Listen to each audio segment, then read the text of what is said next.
আসবার কালে আসলাম দেশের খ্যাতিমান নায়ক প্রয়াত মান্নার পুত্র এবার বাবার মতোই পর্দা কাঁপাতে আসছেন।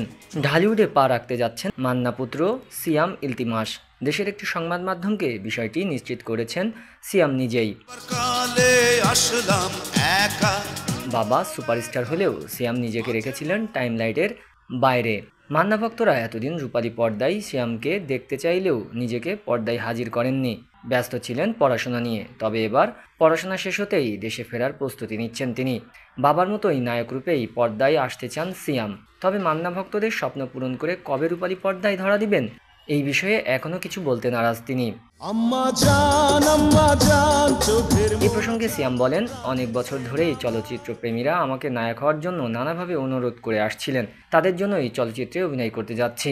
সিয়াম আরও বলেন, বাবা দেশের নাম্বার 1 তারকা ছিলেন, তার ছেলে হিসেবে আমিও নাম্বার 1 হয়েই চলচ্চিত্রে কাজ করব।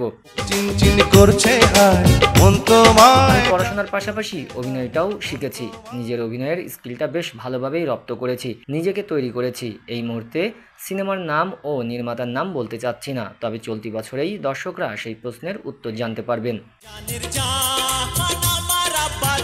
মান্না পুত্র সিয়াম সিনেমা নির্মাণ নিয়ে পড়াশোনা করেছেন যুক্তরাষ্ট্রে, তাই নির্মাণের দিকেই বেশি আগ্রহ তার। তবে ভক্তদের ইচ্ছার কথা চিন্তা করেই অভিনয় জীবনে প্রবেশ করতে চলেছেন তিনি।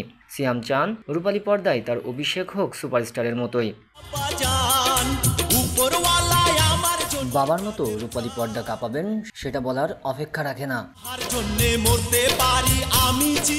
তবে এখন দেখাই যাক মান্না পুত্র সিয়াম ইলতিমাস কতটুকু মান্না ভক্তদের আশা পূরণ করতে পারে, সেটা তো সময়ই বলে দিবে।